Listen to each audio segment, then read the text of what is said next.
این شمشیرها فقط آهن و آتش نیستند، آنها یک نفرینند.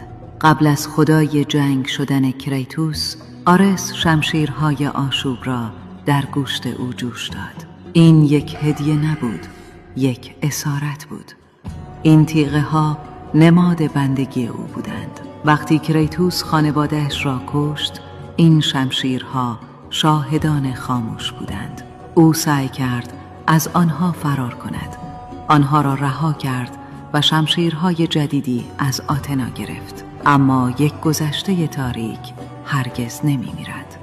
سالها بعد در تبعید کریتوس مجبور شد دوباره آنها را بردارد.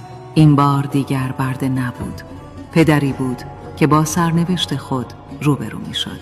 شمشیرهای آشوب همیشه بخشی از او باقی می مانند، یادآوری دائمی از هیولایی که بود و مردی که سعی دارد باشد.